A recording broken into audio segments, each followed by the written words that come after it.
Hello students, जैसा कि आपको पता है हमने कक्षा 12th की फिज़िक्स के लिए वीडियो सीरीज चालू की थी, जिसका हम पहला पार्ट बना चुके हैं। शायद आपने देख लिया होगा। उसे कंटिन्यू रखते हुए हम आज फिज़िक्स का दूसरा वीडियो बना रहे हैं, जिसमें हम शुरू करेंगे कूलाम के नियम से। तो पहले अपन कूलाम के नियम का स्टेटमेंट लिखेंगे, उसके बाद इसकी एक्सप्लेन करेंगे। इस नियम के अनुसार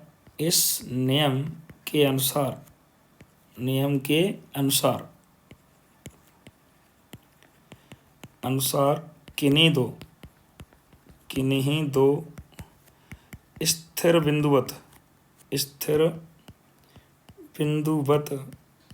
आवेशों के मध्य कार्य करने वाला विद्युत बल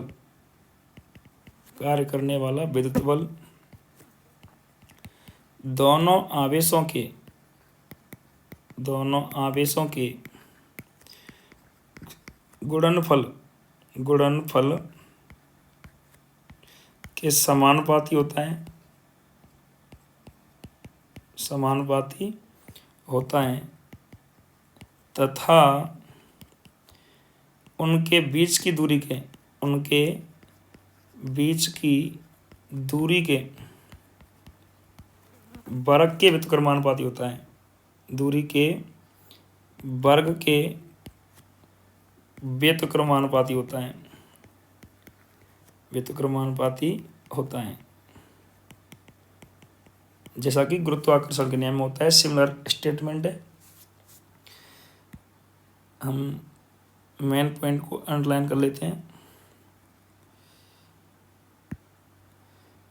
आवेशों के गुणनफल के क्या होता है? समानुपाती। और बीच की दूरी के वर्ग के क्या होता है? व्युत्क्रमानुपाती। ठीक है ना।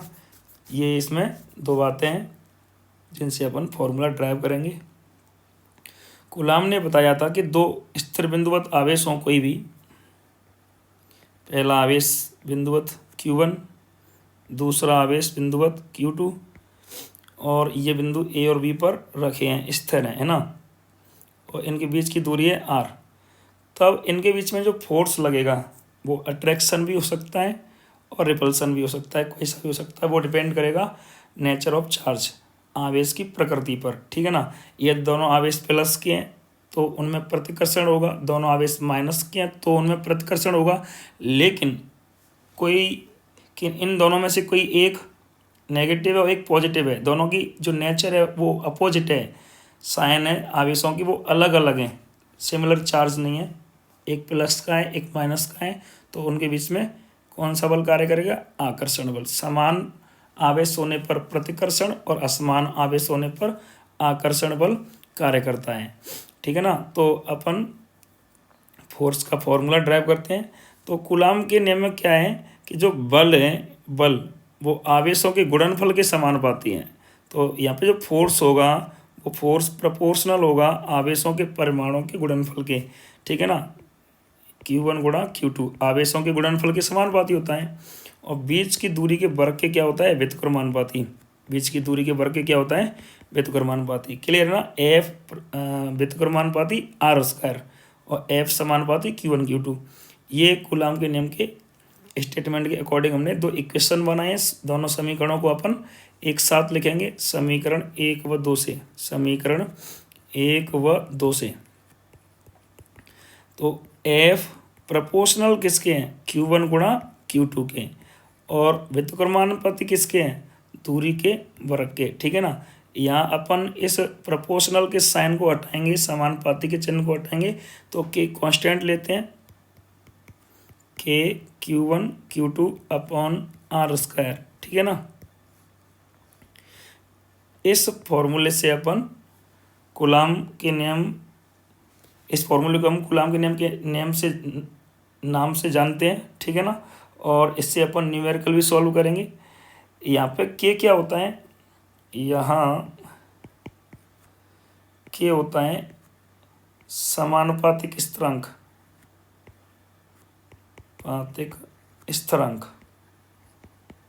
ठीक है ना। और के की फॉर्मूले में जो वैल्यू रखेंगे वो है 1/4 पाई ε0।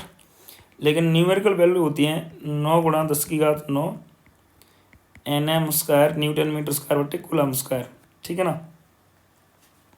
ये यूनिट आई कैसे, जो अपना फॉर्मूला है ना एफ का ये वाला, इस फॉर्मूले से अपन क्रॉस मल्टीप्लाई करके के की वैल्यू निकालेंगे तो क्या आएगी, के बराबर आता है Fr² ठीक है ना। तो इससे अपन यूनिट निकालेंगे तो फोर्स का यूनिट क्या होगा, न्यूटन, और दूरी का मीटर स्क्वायर क्योंकि स्क्वायर लगाएं, और इसका Q1 का कूलम, इसका कूलम तो कूलम स्क्वायर। इस प्रकार से ये के का यूनिट आ जाता है। ठीक है ना। और यहाँ ε0 क्या है वो भी लिख देते हैं, इसे बोलते हैं ε0। ये होती है हवा या निर्वात की विद्युतशीलता, हवा या निर्वात की विद्युतशीलता, ठीक है ना। इसकी भी वैल्यू होती है, इसकी वैल्यू होती है 8.85 × 10⁻⁻12। और यहाँ अपन के और ε0 को देखें तो इनवर्स हैं एक दूसरे के। ठीक है ना। तो इसका यूनिट भी अपोजिट हो जाता है, उल्टा हो जाता है, coulomb square upon Nm square. Clear है ना। ठीक है। ये होता है कूलम के नियम में ε0 की वैल्यू और के की वैल्यू। ठीक है ना। और ये जो फॉर्मूला है इसे ही अपन कूलम का नियम कहते हैं, और इसी फॉर्मूले से अपन न्यूमेरिकल सॉल्व करेंगे, दो आवेशों के मध्य लगने वाले विद्युत बल का मान ज्ञात करेंगे। इस नियम की कुछ सीमाएं भी हैं, उनका भी अपन डिस्कस कर लेते हैं। कूलम के नियम की सीमाएं, जहाँ पर कूलम का नियम वैलिड नहीं होता है, कार्य नहीं करता है। कूलम के नियम की सीमाएं, लिमिटेशन ऑफ कूलम्स लॉ। ठीक है ना। तो पहली सीमा है, जो पहली बाध्यता है कि दोनों आवेश बिंदुवत होने चाहिए। दोनों आवेश कैसे होने चाहिए, बिंदुवत होने चाहिए, बिंदुवत होने चाहिए। ठीक है ना। ये पहली सीमा है। दूसरी सीमा है, दोनों आवेश स्थिर होने चाहिए, दोनों आवेश स्थिर होने चाहिए। कैसे होना चाहिए, स्थिर होने चाहिए। गतिशील आवेशों में एक कूलम का नियम कार्य नहीं करता है, क्योंकि वहाँ पे विद्युत बल के साथ चुंबकीय बल भी कार्य करता है। अतः दोनों आवेश कैसे होने चाहिए, स्थिर होने चाहिए। ठीक है ना। तीसरी सीमा है, यह जो नियम है नाभिकीय परास में कार्य नहीं करता है। यह नाभिकीय परास में, नाभिकीय परास वो कितनी होती है, 10⁻⁻15 मीटर की ऑर्डर में होती है। इस परास में, नाभिकीय परास में कार्य नहीं करता है, कार्य नहीं करता है। अतः दोनों आवेशों के मध्य की नहीं, कार्य नहीं करता है। दोनों आवेशों के मध्य की जो दूरी है वो -15 से अधिक होनी चाहिए। 10⁻14, 10⁻13, -12, 10⁻10, तब तो कूलम का नियम कार्य करेगा। लेकिन अगर दोनों आवेशों के बीच की दूरी 10⁻15 या इससे कम है, 10⁻16 मीटर, 10⁻17, 18 मीटर जो भी है, तो वहाँ पर कूलम का नियम माइनस में पावर है 15 से अधिक है, 10⁻15, 10⁻16, 10⁻17, तो कूलम का नियम वहाँ पर कार्य नहीं करता है। ठीक है ना। वहाँ नाभिकीय बल कार्य करता है। कौन सा बल कार्य करता है, नाभिकीय बल, क्योंकि वो नाभिक के अंदर की रेंज है। ठीक है ना। लेकिन एक सीमा और है कि यदि दो आवेशों के मध्य की दूरी, दो आवेशों के मध्य की दूरी प्रकाश वर्ष में दी है, प्रकाश वर्ष में है, तो भी कूलम का नियम कार्य नहीं करता है। कूलम का नियम कार्य नहीं करता है, कार्य नहीं करता है। ठीक है ना। प्रकाश वर्ष में या इससे भी अधिक है, दूरी प्रकाश वर्ष से कम होनी चाहिए। ठीक है ना। एक प्रकाश वर्ष से कम दूरी होगी तो वहाँ पर कूलम का नियम लग जाएगा। लेकिन अगर ये दूरी प्रकाश वर्ष में या इससे और भी अधिक है तो वहाँ पे कूलम का नियम कार्य नहीं करता है। ठीक है ना। इसके बाद बात करें अपन, इसके बाद अपन बात करेंगे कूलाम के नियम के सदिश रूप की, ठीक है ना। Vector form of coulombs law, coulombs law, coulomb के नियम का सदिश रूप, सदिश रूप, सदिश रूप, vector form of coulombs law, ठीक है ना। कूलाम के नियम की सदिश रूप की डिस्कस करेंगे अपन। इसके लिए पहले अपन रेफरेंस फ्रेम बनाएंगे।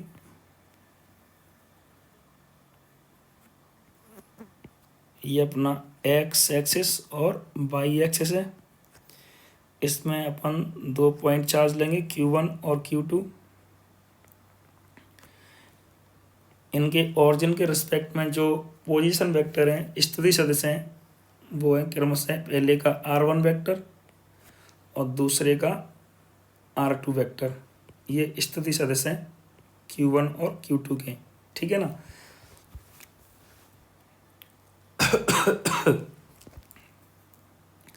Q1 पर जो फोर्स लगेगा Q2 के कारण वो होगा 1 पर 2 के कारण F12 से शो करेंगे अपन, और 2 पर जो फोर्स लगेगा 1 के कारण वो F21 से शो करेंगे, ठीक है ना। और बीच में जो डिस्टेंस है, डिस्प्लेसमेंट वेक्टर कहेंगे अपन इसे। अपन Q1 से Q2 की तरफ जा रहे हैं तो R21 से इसे शो करेंगे, और 2 से 1 की तरफ आ रहे हैं तो R12 से शो करेंगे, ठीक है ना।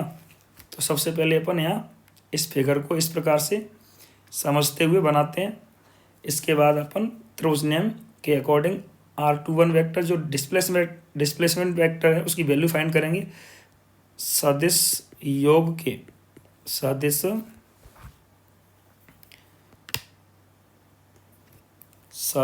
योग के त्रिभुज नियम से, त्रिभुज नियम से। तो त्रिभुज नियम क्या कहता है कि किसी ट्रायंगल के अंदर, किसी त्रिभुज के अंदर यदि 2 साइड एक ही ऑर्डर में हैं तो उनका एड जो साइड अपोजिट ऑर्डर में है उसके इक्वल होती है, इक्वल होता है, ठीक है ना। तो इस प्रकार से हम यहाँ पे एक पूरा कंप्लीट साइकिल करें तो देखेंगे R1 और R21 की जो डायरेक्शन है वो सेम ऑर्डर में है, लेकिन अपन R2 की जो डायरेक्शन देखें वो अपोजिट मिलती है। कैसी मिलती है? अपोजिट। ये दिख रही है हमें, है ना। देखो R1 की डायरेक्शन जैसे कि अपन ऐसे इस तरफ मूव करें, फिर इस तरफ मूव करें, तो हमें हमारे साथ चल रही है इनकी डायरेक्शन। R1 की वेक्टर की जो डायरेक्शन है और R21 वेक्टर की डायरेक्शन है वो हमारे साथ हैं, लेकिन हम इस तरफ आते हैं, इस तरफ आते हैं, ठीक है ना, हमारे इस तरफ, लेकिन इसकी जो R2 की डायरेक्शन है वो किधर है? इस टाइप है, ठीक है ना। तो अपन R1, R21 और R2 की जो डायरेक्शन देखें तो R1 और R21 की डायरेक्शन सेम ऑर्डर में है, जबकि R2 अपोजिट डायरेक्शन में। तो अपन यहाँ पर इक्वेशन लिख सकते हैं जो सेम ऑर्डर में उनका ऐड करेंगे, R1 प्लस R21 बराबर अपोजिट डायरेक्शन किसकी है? R2 की, R2। तो R21 की वैल्यू आएगी अपने पास R2 vector minus R1 vector. इसी प्रकार हम R12 वेक्टर भी फाइंड आउट कर सकते हैं। इधर R21 की वैल्यू है, 2 में से 1 घटाए हैं तो R12 की वैल्यू क्या आएगी? R1 माइनस R2, ठीक है ना। तो यहाँ R21 वेक्टर और R12 वेक्टर में अपन इक्वेशन में देखें तो केवल माइनस का डिफरेंस है, बाकी वैल्यू दोनों की सेम है। तो अपन इक्वेशन फर्स्ट और सेकंड दे सकते हैं समीकरण 1 व 2 से, 1 व 2 से। R21 का मैग्नीट्यूड इक्वल होगा R12 के मैग्नीट्यूड के, ठीक है ना। ये दोनों मान आपस में कैसे हैं? बराबर हैं, बस डायरेक्शन इनकी अपोजिट है। वैसे भी अपन इसे A पॉइंट नाम दें, इसे B पॉइंट नाम दें, तो A से B की तरफ जाएं या B से A की तरफ जाएं, दूरी तो बराबर ही होगी, बस जाने की जो दिशा है वो चेंज हो जाती हैं। तो R21 की वैल्यू और R12 की वैल्यू बराबर होगी। क्लियर है ना। इसके बाद अपन फोर्स काउंट करें। Q1 पर Q2 के कारण बल, Q2 के कारण बल, ठीक है ना। Q1 पर, किस पर, Q1 पर, ये रहा F12 से शो किया है, ठीक है ना। तो F12 के Q1 Q2 और बेस की दूरी 12 में R12 का स्क्वायर, और इसे वेक्टर रूप में शो करने के लिए अपन डिस्टेंस का कैप लगाते हैं, तो R12 का कैप। इसकी डायरेक्शन भी लिख देंगे किस तरफ है R12 की, तो ये है Q2 से Q1 की तरफ, Q2 से Q1 की तरफ, F12 इस साइड में ना, R12 कैप एक इकाई सदस्य है, एक यूनिट वेक्टर है। क्या है, यूनिट वेक्टर है जो F12 की दिशा व्यक्त कर रहा है, जो Q2 से Q1 की ओर है, Q2 से Q1 की ओर है। क्लियर है ना, ये अपना इक्वेशन थर्ड है। इसके बाद अपन Q2 पर फोर्स फाइंड आउट कर सकते हैं।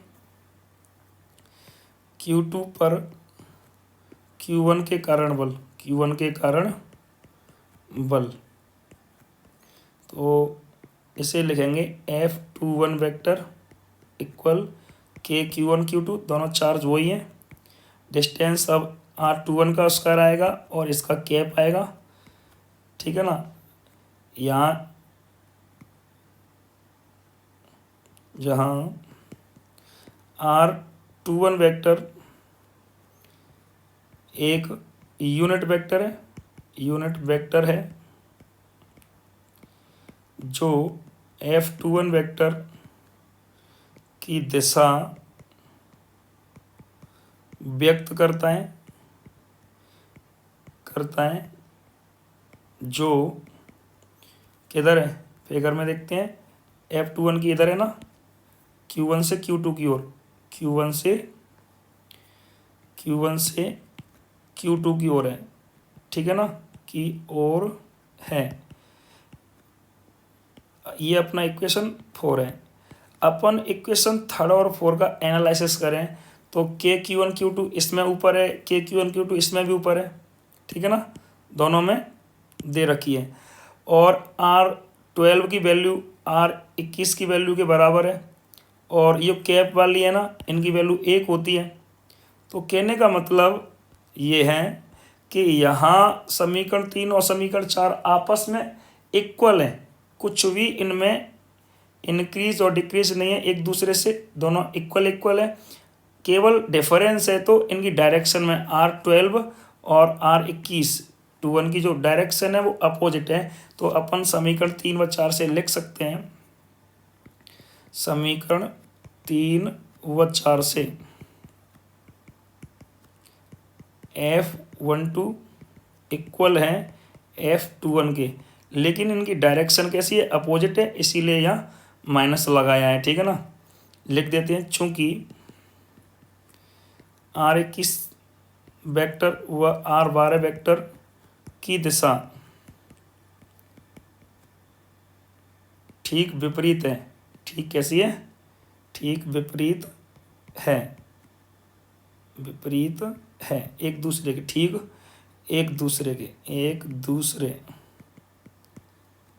के विपरीत है, ठीक है ना। यहाँ ये प्रूव हो गया कि कूलाम का नियम, न्यूटन के तृतीय नियम, एक्शन रिएक्शन लॉ, क्रिया प्रतिक्रिया नियम का क्या करता है, पालन करता है, ठीक है ना। अपन ऐसा कह सकते हैं कि एक आवेश Q1 है, एक आवेश Q2 है, कि Q1 ने Q2 पर लगाया है 2 न्यूटन फोर्स, Q1 ने Q2 पर कितना लगाया है, 2 न्यूटन फोर्स, तो Q2 Q1 पर कितना लगाएगा, इस नियम से प्रूव हो रहा है ना, 2 न्यूटन ही लगाएगा, लेकिन अपोजिट डायरेक्शन में। कौन सी डायरेक्शन में, अपोजिट डायरेक्शन में। तो इस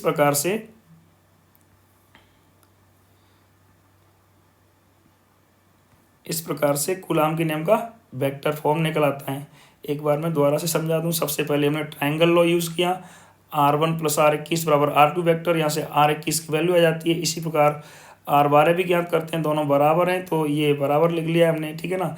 इसके बाद अपन Q1 पर Q2 के कारण फोर्स निकालते हैं, फिर Q2 पर Q1 के कारण फोर्स लगाते हैं, दोनों के दोनों बराबर हैं, बस डायरेक्शन अपोजिट है, इसीलिए अपन लिख देते हैं कि F21 और F12 बराबर हैं, लेकिन माइनस यहाँ क्या दर्शा रहा है कि दोनों की दिशा एक दूसरे से विपरीत है, ठीक है ना। इसके बाद अपन बात करेंगे परावैद्युतांक की। परावैद्युतांक, वैद्युतांक या आपेक्षिक विद्युतशीलता, आपेक्षिक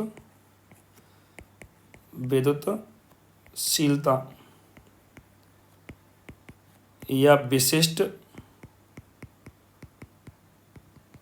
परावैद्युता, परावैद्युतता, और इंग्लिश में इसे अपन डाइलेक्ट्रिक कांस्टेंट या रिलेटिव परमिटिविटी भी कहते हैं, ठीक है ना। इसका जो सिंबल है वो एप्सिलॉन आर और कभी कभी कैपिटल के से भी इसे डिनोट कर देते हैं, ठीक है ना। तो ये क्या होती है आपेक्षिक विद्युतशीलता या परावैद्युतांक माध्यम का, ठीक है ना। तो दो आवेश है Q1 और Q2, इनके बीच की दूरी है R।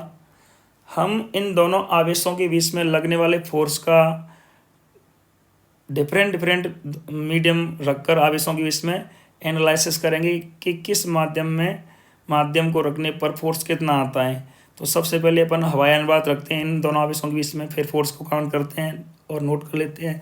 फिर अपन मेटल रखते हैं, ठीक है ना, पानी भी यूज़ करते हैं, अन्य पदार्थ भी यूज़ करते हैं। तो हम ऑब्जर्व क्या करते हैं कि सबसे जो ज़्यादा फोर्स होता है वो हवाई निर्वात की उपस्थिति में आता है, बाकी अन्य मीडियम की उपस्थिति में बल का मान घटता ही जाता है, और धातु या कोई भी चालक पदार्थ रखने पर दोनों आवेशों के बीच में बल का मान शून्य हो जाता है। तो ये हमने ऑब्जर्व प्रैक्टिकल के दौरान करते हैं। तो यहाँ पर जो दोनों आवेश हैं उनके बीच में हवाई अनुवात होने पर बल कितना होता है, सबसे ज़्यादा मैक्सिमम होता है, उसका अपन फॉर्मूला ले लेते हैं। जब दोनों आवेशों के मध्य हवाई निर्वात उपस्थित होता है तो इनके मध्य लगने वाले बल जिसे अपन F0 से डिनोट करेंगे, एवं इन्हीं आवेशों के मध्य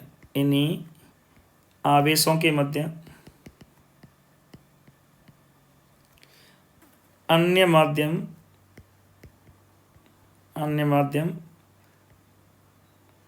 रखकर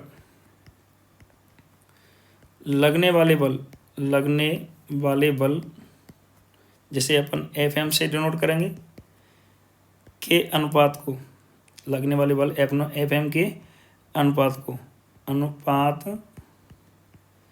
को एप्सिलॉन R कहते हैं, परावैद्युतांक कहते हैं।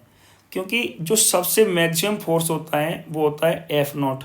दो आवेशों के मध्य अधिकतम बल कब निकल के आता है, जब उनके मध्य में हवाई अनुपात हो, लेकिन माध्यम रखने पर बल का मान घट जाता है। कितने गुना कम हो गया, वो ही होता है माध्यम का परावैद्युतांक। वही क्या होता है माध्यम का परावैद्युतांक। तो कितने गुना कम हुआ ये अपन डिवाइड लगाकर काउंट कर सकते हैं। तो फॉर्मूला आ जाएगा epsilon R equal F0 maximum है, इसमें अपन FM का डिवाइड देंगे तो कितने टाइम्स फोर्स कम हुआ है वो अपना निकल के आ जाता है।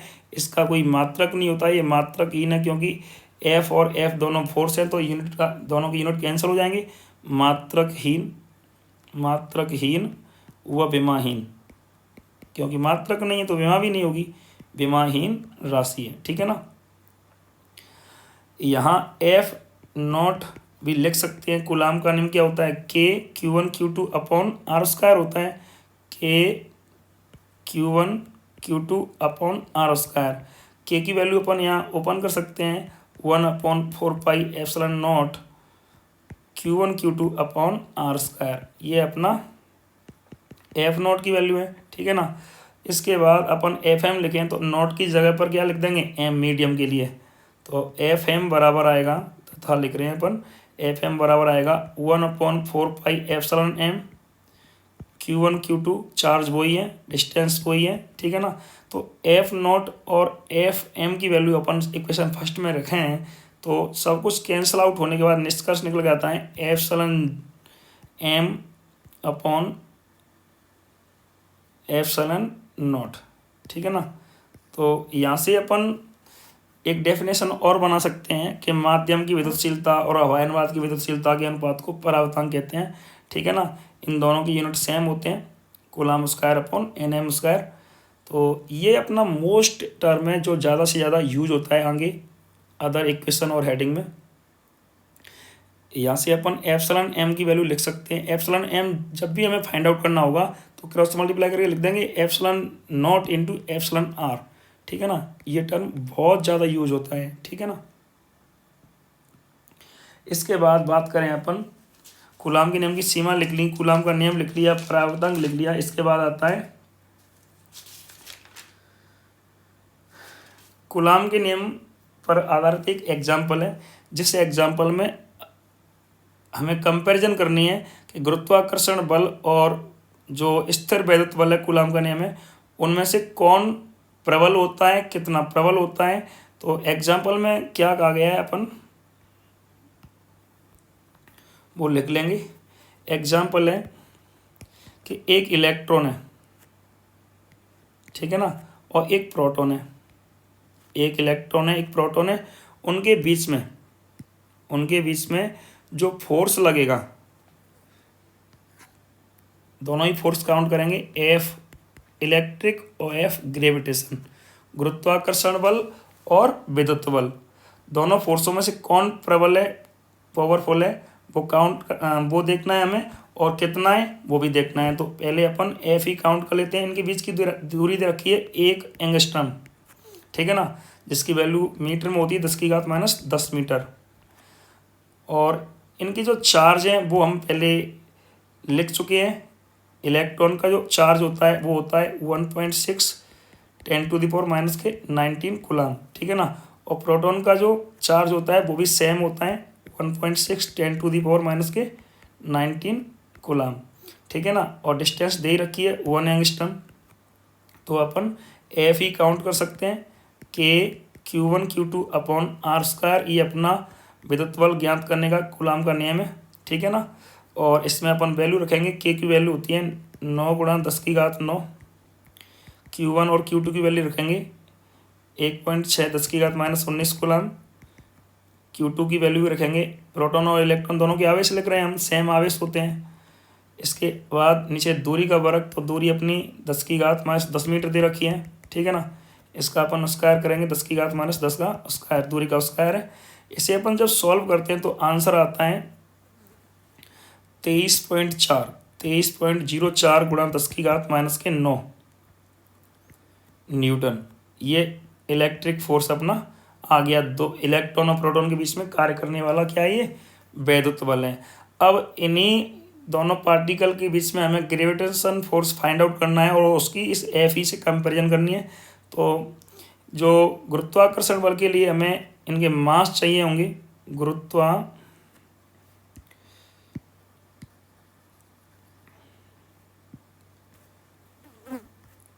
एफ जी के लिए जो एम ही होता है, मास ऑफ इलेक्ट्रॉन होता है, वो होता है 9.1 10⁻31 kg। और एम पी होता है मास ऑफ प्रोटॉन, वो होता है 1.67 × 10⁻27 kg, ठीक है ना। और डिस्टेंस वही है 1 एंगस्ट्रम 10⁻10 मीटर। तो इसे अपन सॉल्व करते हैं तो एफ जी का फॉर्मूला होता है G m1m2 upon r square, ठीक है ना। तो जी की value 6.67 10⁻11 nm square upon kg square होता है। m1 m2 ये मास रखेंगे अपन 9.1 10⁻31 गुणा 1.67 10⁻27 और नीचे दूरी का वर्ग रखेंगे, ठीक है ना। तो इसे सॉल्व करते हैं तो आंसर आता है अपना 101.36 × 10⁻⁻49 न्यूटन। ठीक है ना, ये एफ जी है। अपन दोनों वैल्यू देखें, एफ ई में -9 पावर हैं और यहाँ पर -49 पावर हैं, तो ये बहुत कम है एफ ई की तुलना में। गुरुत्वाकर्षण बल बहुत कमज़ोर होता है। कितना कमज़ोर होता है, वो कितना शक्तिशाली होता है, ये अपन डिवाइड लगाकर फाइंड कर सकते हैं कि वैल्यू कितनी कम है या ज़्यादा है। तो हम कंक्लूजन लिख सकें, देख चुके हैं, F E is greater than F G. ठीक है ना, तथा कितना है उसके लिए अपन डिवाइड लगाना पड़ेगा, एफ ई अपॉन एफ जी। एफ ई की वैल्यू है 23.04 है, जिसे अपन पॉइंट पीछे मूव करके अपन लिख सकते हैं 230.4 गुणा 10⁻10 न्यूटन। और ये नीचे दे रखा है एफ जी की वैल्यू 101.36 इंटू 10⁻⁻49 है। यहाँ 101 का 230 में डिवाइड लगाएंगे 2.4 समथिंग जाता है, और इसे सॉल्व करेंगे तो 49 में 10⁻39। इसका यूनिट तो होगा नहीं, ये इतना प्रबल होता है इलेक्ट्रिक फोर्स ग्रेविटेशन फोर्स से। ठीक है ना, 10⁻⁻39 गुना प्रबल होता है। ठीक है ना, इसके बाद यही सवाल हमें एग्जाम्पल में दोबारा करने के लिए कहा गया है, लेकिन इस सवाल में हमें पहला कण इलेक्ट्रॉन था, दूसरा कण क्या था, प्रोटॉन था। लेकिन जो सेकंड सवाल है, एग्जाम्पल का सेकंड सवाल है, उसमें कहा गया है कि दो प्रोटॉनों के बीच में भी इसकी वैल्यू ज्ञात कीजिए कि इलेक्ट्रिक फोर्स कितना होता है और ग्रेविटेशन फोर्स कितना होता है और कितना उसमें डिफरेंस होता है। तो दो प्रोटॉन के लिए, तो प्रोटॉन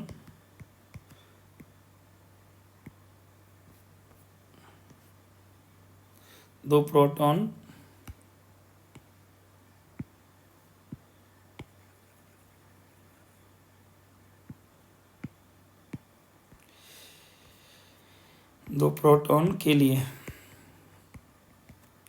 तो ये पहला प्रोटॉन है और ये दूसरा प्रोटॉन है, दूरी वही है 1 एंगस्ट्रॉम।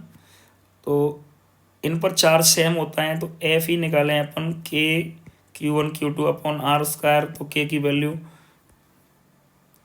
9 गुणा 10⁻9, 9 गुणा 10⁻9। Q1 Q2 सेम है, प्रोटॉन पर इलेक्ट्रॉन पर सेम आवेश होता है। यहाँ प्रोटॉन का चार्ज लिखेंगे अपन 19, 1.6 10⁻−19। ठीक है ना, और दूरी का वर्ग 10⁻−10।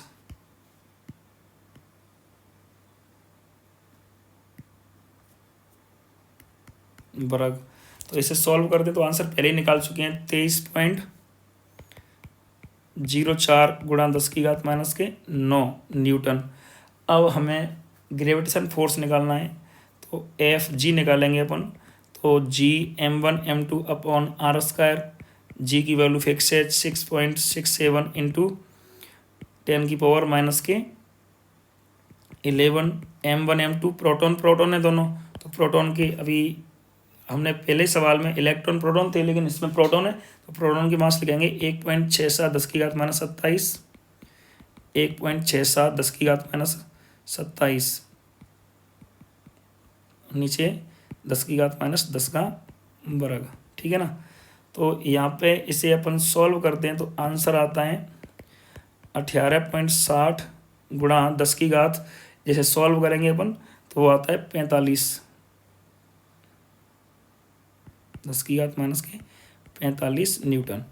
ठीक है ना, यहाँ पे भी अपन देख सकते हैं, ये एफ ई था ये वाला और ये एफ जी था, वो बड़ा है, भाग लगा लेते हैं। एफ ई ग्रेटर देन है एफ जी, कितना बड़ा है, F E upon F G बताएगा।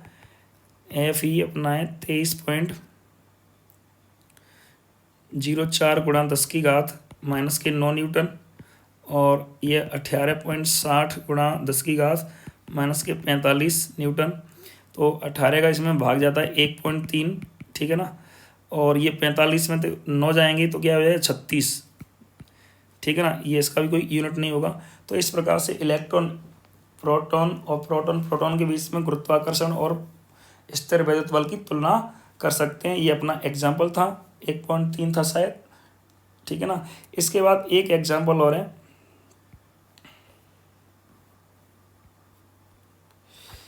एग्जाम्पल में कहा गया है, शायद 1.4 हो या कोई और हो, कि एक समबाहु त्रिभुज है। क्या है? समबाहु त्रिभुज। उसके कोनों पर क्यू क्यू और क्यू आवेश रखे हैं। इनकी नेचर है समान है, तीनों आवेश प्लस किया, समबाहु त्रिभुज है। एल एल एल इसकी साइड हो गई, ठीक है ना। और इसके सेंटर में एक आवेश रखा है कैपिटल क्यू, वो भी सेम नेचर का है।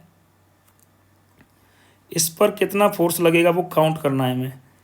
ये भी लगाएगा फर्स्ट वाला, सेकंड वाला भी लगाएगा, और ऊपर से थर्ड वाला भी लगाएगा, ठीक है ना।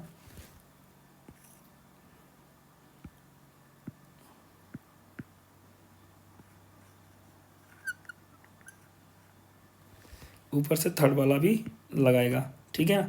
अब वो टोटल कितना फोर्स है वो हमें काउंट करना है।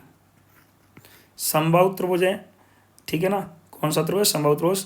तो साइड समान है और ये मिड पॉइंट है, तो ये डिस्टेंस भी समान होगी। आर आर आर से अपन डिनोट कर सकते हैं।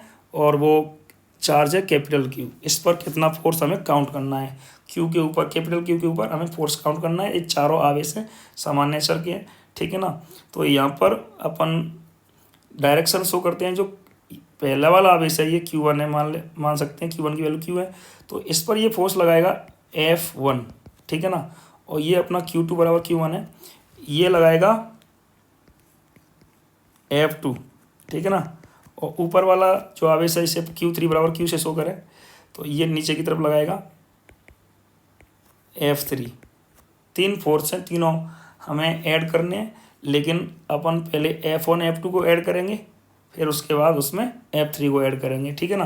तो जो समबाहु त्रिभुज है उसमें जो एंगल होता है टोटल होता है 60, तो हाफ कितना हुआ? 30। ये भी कितना हुआ? 30। ये दोनों 30-30 के हो गए, तो 30-30 60 हुआ। टोटल ट्रायंगल में कितना होता है? 180। तो 30-60 ये हो गई दोनों, तो ऊपर का ये कितना बचा? 120 डिग्री बचा, ठीक है ना। तो ऊपर वाला ये भी कितना होगा? 120 डिग्री। तो F1 F2 का अपन ऐड कर लेते हैं कोजेनम से। वो आएगा, पहले अपन इन F1 F2 F3 की वैल्यू लिखे, ठीक है ना। तो F1 बराबर F2 बराबर F3। ये बराबर क्यों है? क्योंकि इनमें से हम किसी की वैल्यू फाइंड करें, दोनों के लिए चार्ज सेम है, छोटा क्यू और बड़ा क्यू, ठीक है। और बीच की दूरी r है, तो वैल्यू समान आती है KQ अपॉन R स्क्वायर। ये तीनों को अपन F1 F2 को सेपरेट काउंट करें तो ये वैल्यू आती है। इसे अपन F से अपन शो कर देते हैं, मान लेते हैं कि F के इक्वल है, एज्यूम किया है हमने, ठीक है। तो F1 F2 का हमें मैग्नीट्यूड फाइंड करना है, तो अपन कॉजेनम लगाएंगे। F डैश बराबर, कॉजेनम क्या होता है? A वर्ग प्लस B वर्ग प्लस 2AB cos थीटा। तो A और B की जगह पे F1 F2 है, तो F1 का वर्ग प्लस F2 का वर्ग 2F1 F2 कॉस एंगल कितना है? 120, ठीक है ना। F1 F2 की वैल्यू इक्वल है, तो अपन F लिखेंगे F square plus 2F square cos 120 की वैल्यू होती है माइनस की 1/2, 2 से 2 कैंसिल आउट हो जाएगा, तो ये माइनस की F और ये प्लस की F भी कैंसिल हो जाएगी, तो F स्क्वायर निकल आएगा F। तो इनका जो ऐड है F1 F2 का वो आएगा इनके बीच में, ये होगा F डैश। क्या होगा? F dash. अब F1 F2 का ऐड तो आ गया F डैश, क्या आ गया? F डैश, ठीक है ना। F डैश आया है अपना F1 F2 का ऐड। F डैश की डायरेक्शन, अब F डैश में हमें F3 जोड़ना है, तो F डैश और F3 की डायरेक्शन अपोजिट है, तो अपोजिट होने पर अपन क्या करेंगे? घटाव करेंगे, तो ये आएगा F डैश व F3 का परिणामी net force on capital Q, F net. तो अपोजिट डायरेक्शन है दोनों की, तो सब्ट्रैक्शन करेंगे, घटाव करेंगे। F3 की वैल्यू भी F है, F4 की वैल्यू भी F डैश की वैल्यू F है, तो क्या आएगा आंसर? 0। इस प्रकार से ये सवाल सॉल्व हो जाता है, ठीक है ना। इसके बाद एक न्यूमेरिकल और है, एग्जाम्पल है वो भी।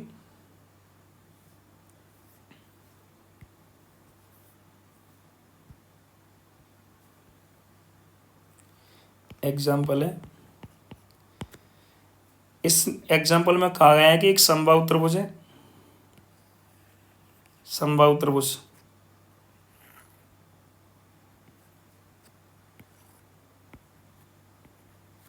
जिसमें दो आवेश प्लस के हैं Q और Q, जबकि एक आवेश माइनस का है Q, ठीक है। और साइड तो सेम होगी संभवतः वजह तो L L L। यहाँ प्रत्येक चार्ज पर हमें फोर्स काउंट करना है, तो हम पहले काउंट करें, अपन नाम दे देते हैं इसे, ये A पॉइंट पर रखा है, ये B पॉइंट पर रखा है और ये C पॉइंट पर रखा है, ठीक है ना। तो A पॉइंट वाले चार्ज पर अपन फोर्स लगाते हैं। A बिंदु पर रखे आवेश पर बल, रखे आवेश पर बल, तो ए वाले आवेश को शेष जो दो बच्चे हैं वो या तो रिपेल करेंगे या अट्रैक्ट करेंगे। तो बी वाला आवेश कैसा है, पॉजिटिव है, तो ए वाले को धक्का मारेगा इस साइड में, और सी वाला आवेश इसे अपने पास बुलाएगा। इसे अपन F1 और F2 से डिनोट कर सकते हैं, ठीक है ना। तो यहाँ पे भी जितने भी फोर्स होंगे वो F1 हो या F2 हो, एक मिनट में इसे पहले ही लिख लेता हूँ।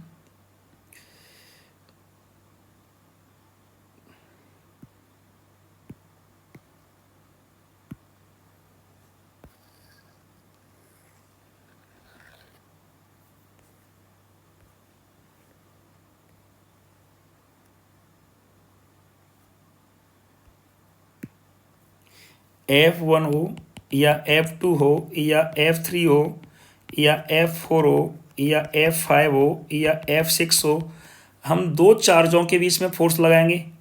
तो कोई से भी चार्ज लेंगे वो होंगे Q और Q, और बीच की दूरी L रहेगी। तो सब की वैल्यू क्या आएगी, K Q स्क्वायर, क्योंकि Q और Q समान है, अपॉन में L स्क्वायर, यही आएगी। तो इसे अपन F से डिनोट कर सकते हैं, एज्यूम कर सकते हैं, मान सकते हैं। तो F1 और F2 का जो रिजल्टेंट आएगा वो आएगा इनके बीच में, और उसे अपन FA डिनोट करेंगे, ठीक है ना। तो अपन इसे काउंट करते हैं, कॉस जेन्युइन लगाएंगे, क्योंकि ये एंगल कितना है 60, तो ये एंगल कितना हुआ 120, कितना हुआ 120, ठीक है ना। तो FA निकालेंगे, तो अंडररूट में कॉस जेन्युइन A वर्ग B वर्ग, A वर्ग प्लस B वर्ग प्लस 2AB कॉस थीटा। तो A वर्ग की जगह F1 का वर्ग, F2 का वर्ग, 2F1 F2 कॉस 120, ठीक है ना। F1 F2 की वैल्यू कैसी है, समान है, तो F square plus F square 2F square cos 120 की वैल्यू माइनस की 1/2 कैंसिल हो जाएगी, 2 से 2, और माइनस की F ये वाली, क्योंकि माइनस से मल्टीप्लाई होगा तो ये प्लस से कैंसिल आउट हो जाएगी। तो F स्क्वायर का आंसर आएगा F, ठीक है ना। इसके बाद अपन बी बिंदु वाले आवेश पर बल निकालें। बी बिंदु पर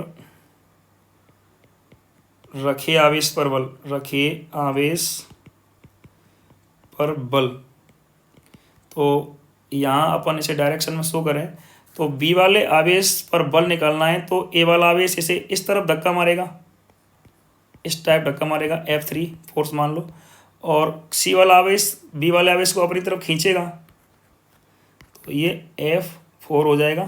तो यहाँ पे भी एंगल 120 होगा दोनों के बीच में, और डायरेक्शन होगी रिजल्टेंट की, वो क्या होगी बीच वाले इन दोनों के परिणामी की, वो यहाँ होगी बीच में FB, ठीक है ना। और एंगल कितना होगा ये 120, कितना होगा 120, क्योंकि ये एंगल कितना है 60, टोटल 180 होता है ना सरल रेखा का, ठीक है ना। तो यहाँ पे FB की वैल्यू अपन ज्ञात कर सकते हैं। FB वही कॉस जेन्युइन के अकॉर्डिंग, पहले फोर्स का वर्ग, फिर दूसरे फोर्स का वर्ग, फिर दो के साथ दोनों force F3 F4 cos 120, value F1 F2 F3 F4 सब की वैल्यू कैसी है, समान है, F मानी हमने, तो ये आ जाएगा अपना F square 2F square minus के 1/2, 2 से 2 कैंसिल आउट हो जाएगा, माइनस की F प्लस की F कैंसिल आउट हो जाएगी, तो F स्क्वायर का वैल्यू F आ जाएगा, ठीक है ना। ये अपना FB है, क्या है अपना FB,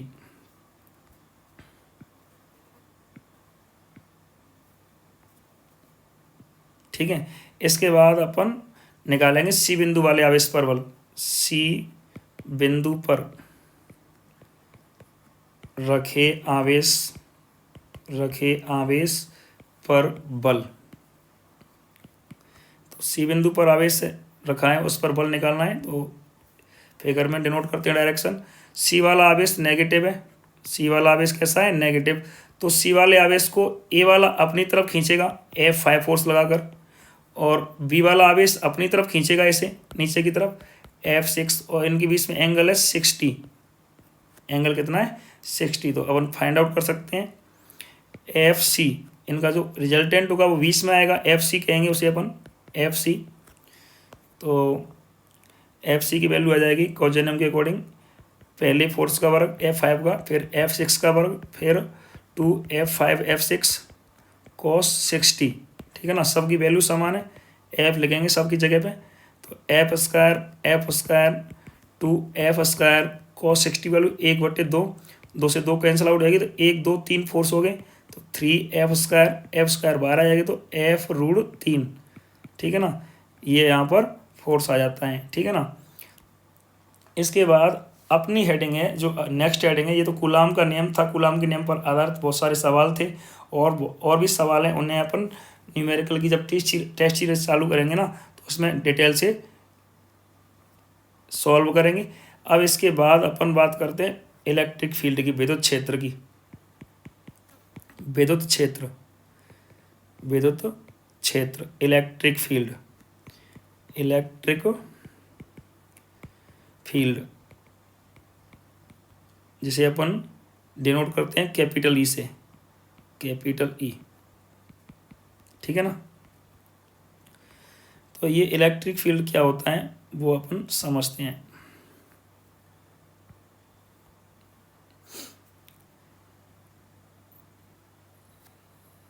इलेक्ट्रिक फील्ड, ठीक है ना, प्रत्येक स्थिर आवेश, स्थिर आवेश के चारों ओर का, चारों ओर का वह क्षेत्र, वह क्षेत्र, प्रत्येक आवेश के चारों ओर का वह क्षेत्र जिसमें धन परीक्षण आवेश, धन परीक्षण आवेश विद्युत बल अनुभव करता है, विद्युत बल अनुभव करता है, अनुभव करता है, उसे विद्युत क्षेत्र कहते हैं। ये जो डेफिनेशन मैंने यहाँ पे लिखी है, और इसमें क्लियरली कहा गया है आवेश के चारों ओर का क्षेत्र, आवेश के चारों ओर का क्षेत्र, क्या है ये, आवेश के चारों ओर का क्षेत्र है। लेकिन ये सच बात नहीं है।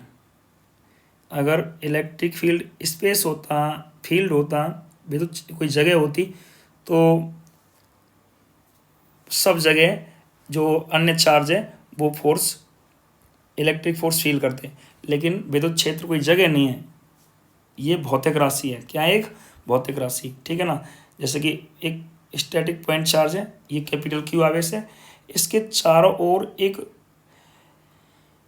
भौतिक राशि प्रेजेंस होगी, उपस्थित होगी। ठीक है ना, वो भौतिक राशि क्या करेगी, अन्य आवेश लाएंगे तो उस पर बल आरोपित करेगी। ठीक है ना, तो वो चारों तरफ फैली हुई है, तो इसे अपन जगह के नाम से या फील्ड के नाम से अपन इसे बोल सकते हैं, कह सकते हैं। लेकिन ये कहना गलत ही होगा कि ये विद्युत क्षेत्र कोई जगह होती है, जगह नहीं होती है, भौतिक राशि होती है। ठीक है ना, तो अपन इसे लिखते वैसे ऐसे ही हैं, प्रत्येक स्थिर आवेश के चारों ओर का वह क्षेत्र जिसमें धन परीक्षण आवेश क्या करता है, विद्युत बल अनुभव करता है। जैसे कि इसके चारों ओर जो फील्ड है वो दिखता तो है नहीं, लेकिन इसे अपने जो शो करते हैं, दर्शाते हैं, वो इस प्रकार से दर्शाते हैं, सर्कुलर, ये गोल गोल अपन स्ट्रक्चर बनाते हैं, और उसमें ये लाइन खींचते हैं, जो लाइन बताती हैं इलेक्ट्रिक फील्ड की डायरेक्शन को, कि इलेक्ट्रिक फील्ड किस तरफ है। ठीक है ना, तो आउटवर्ड है, पॉइंट चार्ज के लिए जो इलेक्ट्रिक फील्ड होता है वो बाहर की तरफ होता है, त्रिज्यता है। ठीक है ना, यहाँ पर अपन एक पॉइंट चार्ज ले लें, ये कोई धन परीक्षण आवेश है, तो ये आवेश पॉजिटिव है, ये आवेश पॉजिटिव है। ठीक है ना, तो ये जो कैपिटल क्यू आवेश है वो स्मॉल क्यू आवेश को फोर्स से रिपेल करेगा, क्या करेगा, प्रतिकर्षित करेगा, एफ फोर्स लगाकर। क्या फोर्स लगाकर, एफ। ठीक है ना, तो ये जो क्यू आवेश है इसके चारों ओर कोई पावर है, जैसे अपन विद्युत क्षेत्र कह रहे हैं, वो इस क्यू नॉट आवेश को क्या कर रहा है, रिपेल कर रहा है, फोर्स लगा रहा है। तो अपन इसकी दूसरी डेफिनेशन भी लिख सकते हैं,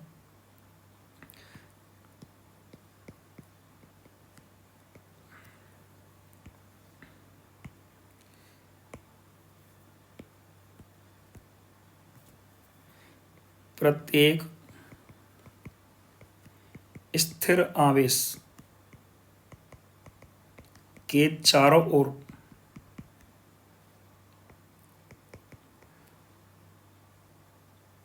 उपस्थित वह भौतिक राशि जो अन्य आवेशों पर विद्युत बल आरोपित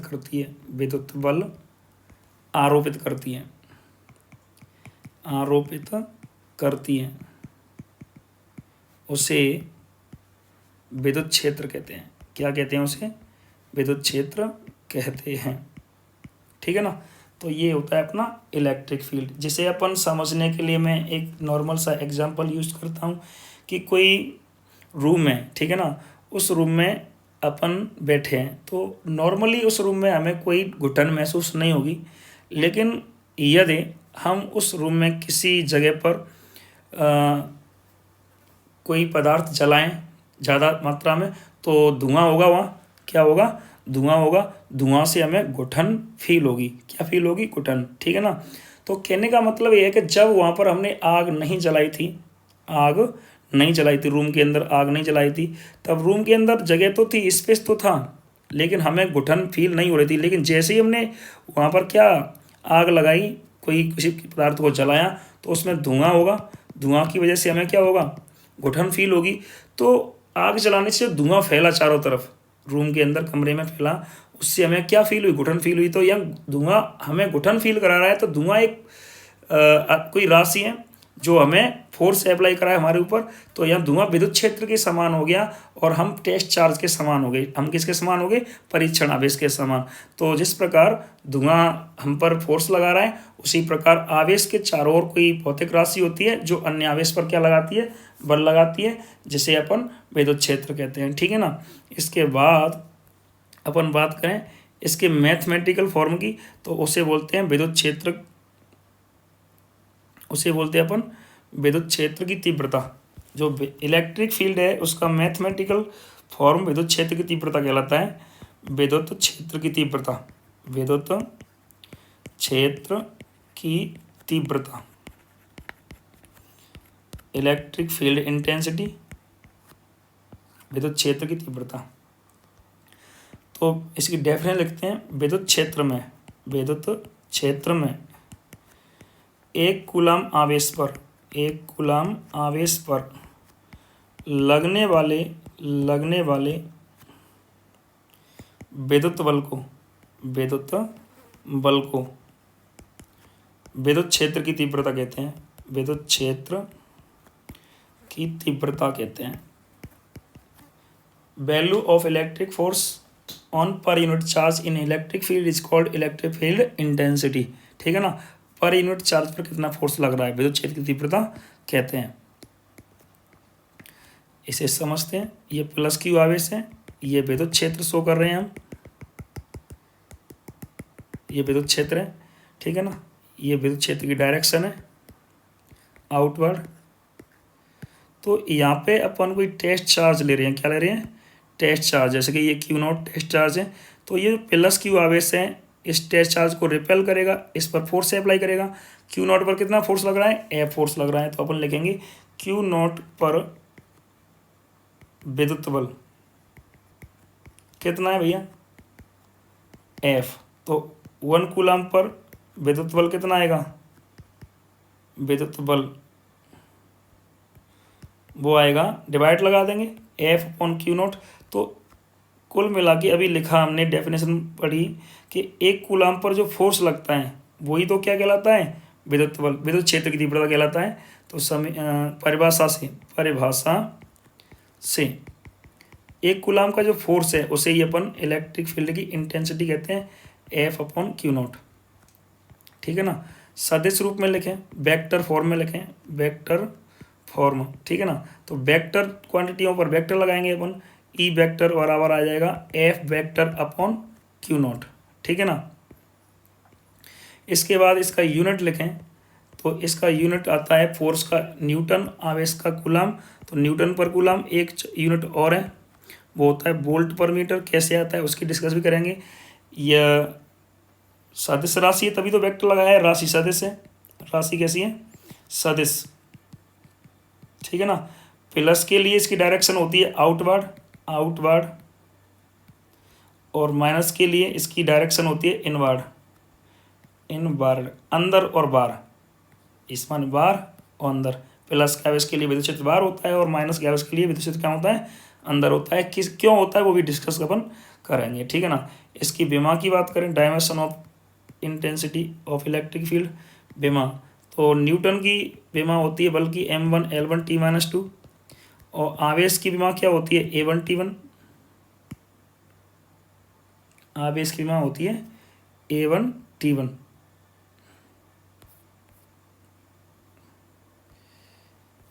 सॉरी,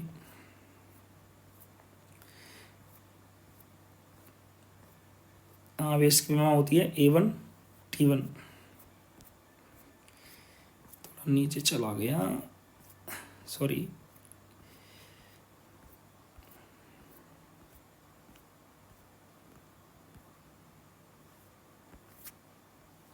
आवेश की विमा होती है A1 और T1, A1 T1।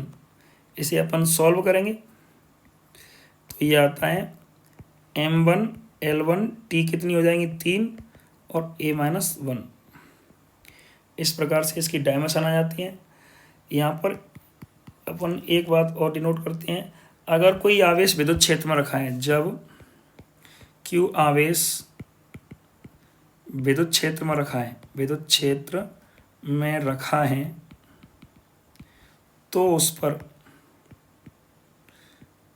पर विद्युत बल F बराबर QE कार्य करता है। इसी फॉर्मूले से हमने क्रॉस मल्टीप्लाई करके निकाला है, F बराबर QE, जब Q आवेश विद्युत क्षेत्र में रखा है।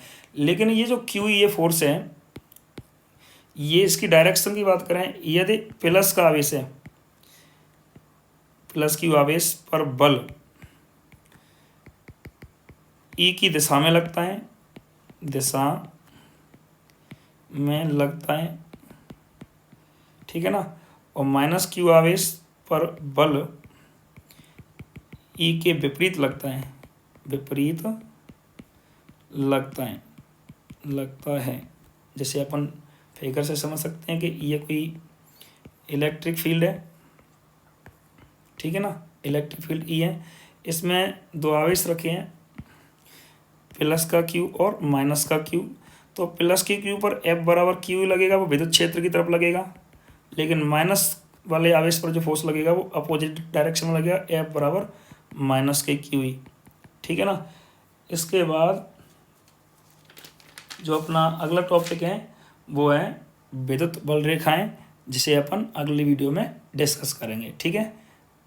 यदि इन सारे टॉपिकों में कोई दिक्कत है तो आप कमेंट करके बता सकते हैं। Thank you.